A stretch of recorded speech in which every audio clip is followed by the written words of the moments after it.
In the previous video, we thought about adding up the values of finite collections of numbers. In this video, we will use summation notation to talk about adding, without end, more and more numbers to a running total. In some situations, adding arbitrarily many numbers generates running totals that become arbitrarily close to a finite number.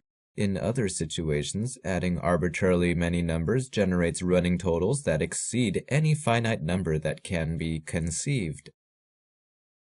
We begin with an example of a convergent infinite series.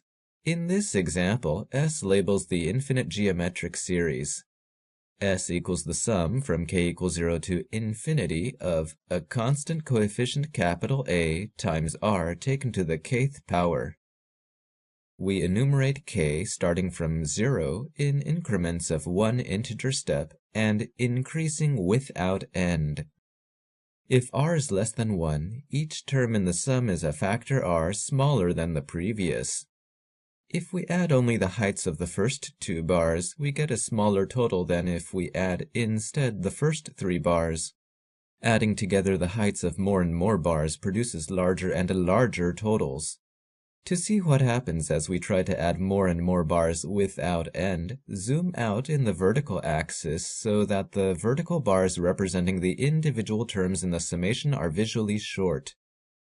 In this example, it appears that we can add as many bars as we choose and get arbitrarily close to a total height that we never exceed.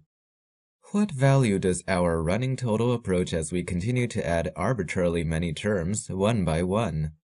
To address this question, we perform the following algebraic manipulations. R taken to the 0th power equals 1. Factor out the coefficient r from the remaining series to reveal the sum s with which we started. Move the term rs to the left-hand side and divide by the coefficient 1 minus r to conclude that s equals a over the quantity 1 minus r. The process of starting with a, then adding ar, then adding ar squared, and so forth produces a running total that becomes arbitrarily close to a over 1 minus r as more and more terms are added. Substituting a and r into a over 1 minus r is easier than manually adding terms in the sum without end. We've just studied an example of an infinite series that converges.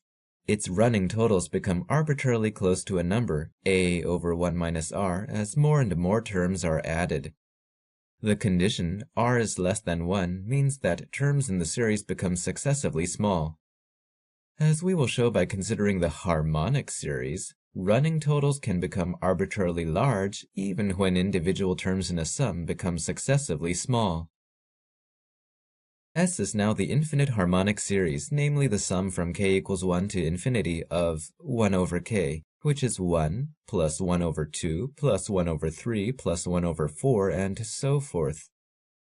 Group the 1/3 and the 1/4 together, the 1/5, the 1/6, the 1/7, and the 1/8 together, and so forth.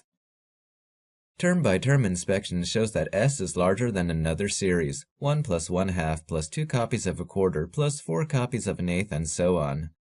1/3 is larger than 1/4, and 1/5, 1/6, and 1/7 are each larger than 1/8. The terms in each pair of parentheses add up to 1/2, and the process of starting with 1 and then adding copies of 1/2 over and over creates running totals that become larger and larger without bound. The running totals prescribed by S grow even faster than these. Thus, the running totals prescribed by S grow without bound. In these two videos, we have introduced sums, practiced working with summation notation by illustrating the Gauss summation trick, and studied an example of an infinite series that is convergent and an example of an infinite series that is divergent.